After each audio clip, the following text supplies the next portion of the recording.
Alright, so you're thinking about getting a mid-size SUV, and there are no shortage of options around. As you can see, I am surrounded by them here with multiple different dealerships, but the Rogue is a great choice. Behind me I have a 2021 Rogue SV. So if you're looking for great value, some really nice features, comfort, fuel economy, and just an overall great vehicle, let's have a look at this Rogue. The Rogue here is a 2021 SV. Now this particular one is an all-wheel drive, but you can get it in a front-wheel drive as well.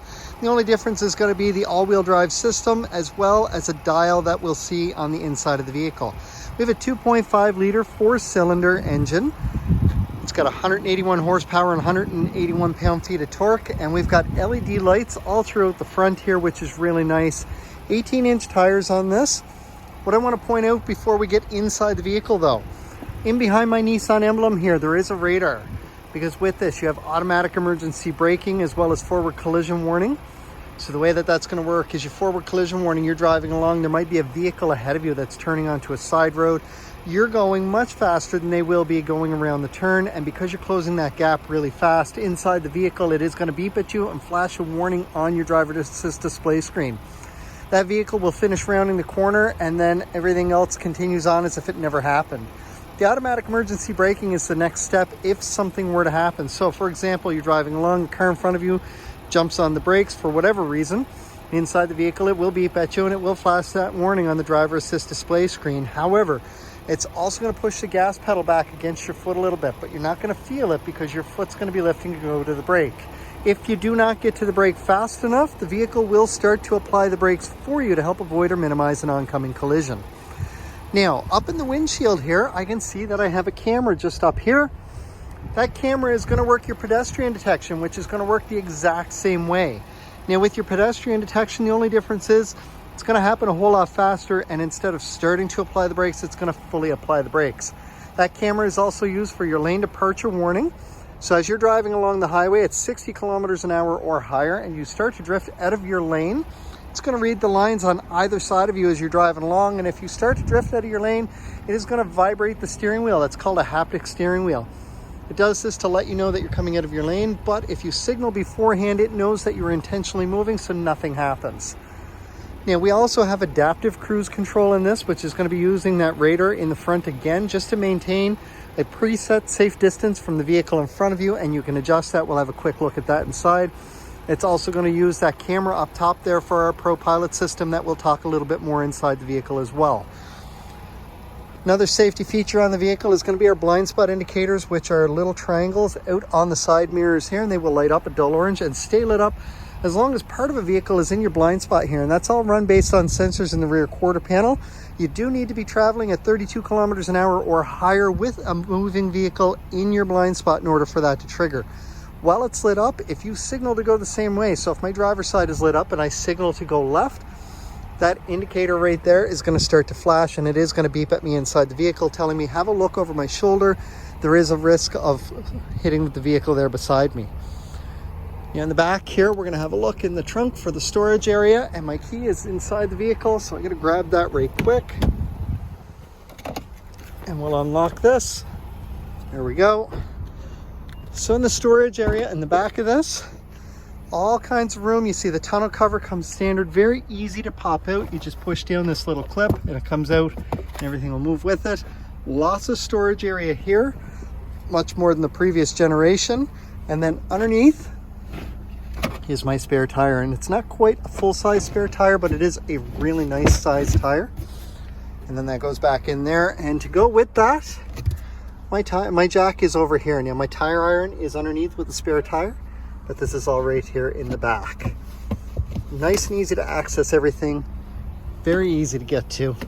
Around the side here, my back doors, really neat with this because they open pretty much 90 degrees to give me really easy access into the back seat, which is stadium seating. It does sit a little bit higher in the front seat so that your passengers can see out the front. And we've got a couple USB ports here for your passengers to be able to charge their devices. We're gonna look inside the vehicle here and see what else we've got. Inside the Rogue here, I can see I've got a beautiful panoramic moonroof, very easy to operate using my buttons up here. This is for my shade. This one will operate the roof. And then I do have an SOS button in case of emergency. Down here, I've got an 8-inch touchscreen display that you do have Apple CarPlay and Android Auto. Both of those are run through the USB ports down below here when you're connected with your phone.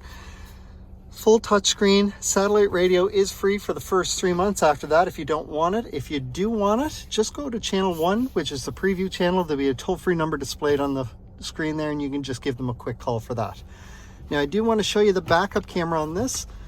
So I've got a really nice backup camera with predictive lines here that you can see.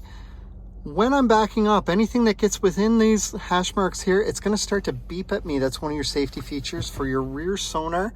It's going to work together with the rear emergency braking. So once you get down around this mark with whatever's behind you, it will fully apply the brakes for you to help avoid a collision with whatever's behind you, approximately 1 foot away. But the other thing I do see here is my 360-degree round view monitor. It gives me a bird's eye view around the vehicle. It does so using the camera in the back, cameras underneath my side mirrors, and a camera in the front grille. Down below here, I've got my dual climate control. Heated seats are on the end, on the outside of these climate control buttons.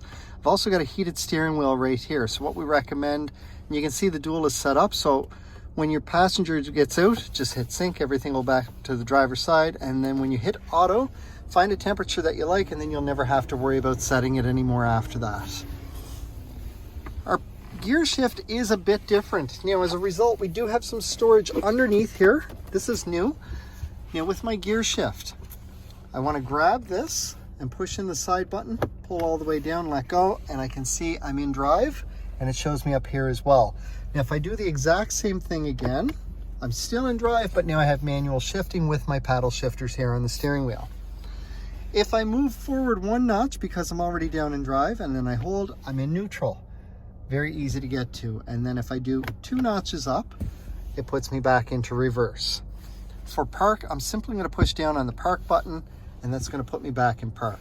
My parking brake is an electronic parking brake. I lift up on that, and that's going to engage the parking brake, which I can see there as well as up here. And then to disengage it, I do need to have my foot pressing in on the brake pedal here, and then I can push down and that will disengage it. Auto hold is a really neat feature where when I turn this on, it's not going to show up at the moment because I'm not buckled, but it will pop up here with a green A when the foot is fully pressed in, but when it's not while you're driving, it's going to be white and it'll say hold underneath. When you come to a full complete stop, fully press in that brake pedal for 2 seconds, that A will turn green. You can take your foot right off of the brake and ease up so that there's no tension within the body while you're sitting at a red light, maybe in some really heavy traffic or at a drive-through. The dial that I mentioned earlier is right here. With this, automatically every time I turn the vehicle on, I'm going to be set for normal mode, which is right here. Eco mode is the first one to the right here, and then I've got sport mode. Sport mode is if you're losing your passing lane, you want to get out and around somebody in a hurry. Your RPMs will rev a little higher, but you're gonna have a little more torque on the motor. It'll be more responsive to help get you past that vehicle in a hurry. Eco mode is gonna have almost the opposite effect. You'll drive along, you're hardly gonna notice that you're gonna be in it, but your gas will go further. Just be aware that trying to pull away from a dead stop in a hurry or getting out and around somebody quickly is gonna feel a little sluggish. Auto will automatically pick and choose when you're in front wheel versus all wheel, as will Eco and Sport. Snow mode is for those hard winter days where the roads are starting to get a little bit worse. They might be getting slippery. It will kick in your all-wheel drive sooner and hold it in longer.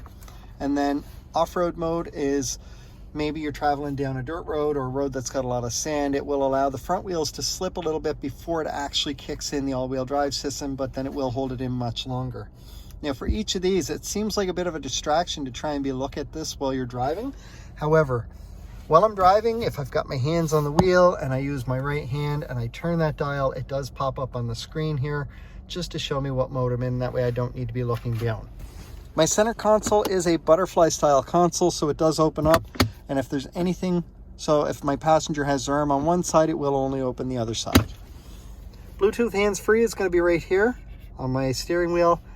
My cruise control is turned on with this blue button here.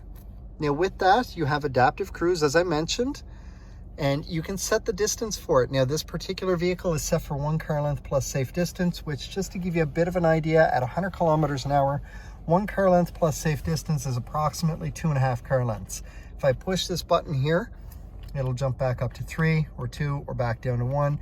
If I turn this off and press and hold the blue button, it'll take me over to just normal cruise control. So I'm going to put it back to the regular adaptive cruise again, because with that we do have a ProPilot Assist system, which can be turned on or off with this button here. ProPilot Assist is going to utilize that camera up in the windshield up there, and with that it's going to help steer the vehicle with you when it's engaged with the adaptive cruise, where it'll go through and it's going to help keep you centered in your lane.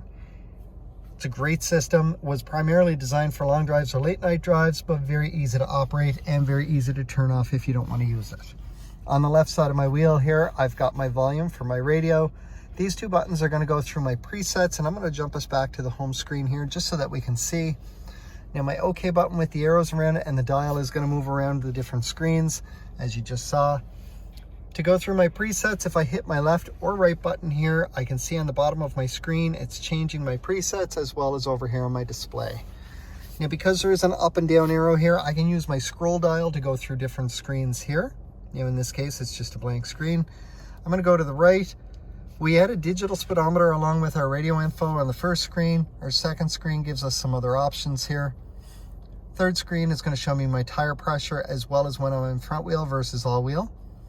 Then I've got my radio info when on this screen, if I push in the dial, it pops up and allows me to choose the source of my audio. And then from there, we've got our adaptive cruise as well as a screen to give me visuals to go with all of those safety features. And then our settings screen here. And please don't be afraid to play with the settings screen. There is a factory reset at the very bottom to help with that. Now also, my headlights are auto, and they do have high beam assist as well. So that's automatic high beams. If it's the SV Premium that you're looking for, we've got 4 additional features that are going to be in that. The very first one that we're going to see is leather interior and an extra color option as far as that goes. You can get it with the charcoal leather, which would be the same color as this here, or with the cashmere interior, which we see does offer a bit of a lighter interior to go with it. The second option that you're going to get that's going to be different is going to be the rear window shades here, where you can pull those up just for some added darkness there for the kids in the back. Also, with the SV Premium, there are heated rear seats. So aside from the 2 USB ports we've got heated rear seats. Same as the front, you've got high, medium, and low on those. And the last thing that we're going to see here on the SV Premium that's different from just the SV is on my key fob, I can push this. I do have a power lift gate for this. It is not a kick motion lift gate, but it is a power lift gate, giving me full access to the back. And then I'm just going to push the button here, which will close the lift gate and lock it as well. That's our overview of the Rogue. Now, this vehicle does come equipped with remote start right from the factory as well. So very easy to operate. We'll go over all of that, but I'd love to get you booked in for a test drive so that you can actually get a good feel for one of these. See everything that I've been talking about in terms of the comfort, fuel economy, and just the overall drive of this. It's a great vehicle. It's a great choice if you're in that segment for a mid-size SUV. And I'd love for you to get a first-hand experience on that. So give me a call, text me, email me, anything that we can do to help you get into this. We'd love to get you for a test drive, and then we'll figure out what the next steps are for you from there. Hope to hear from you soon.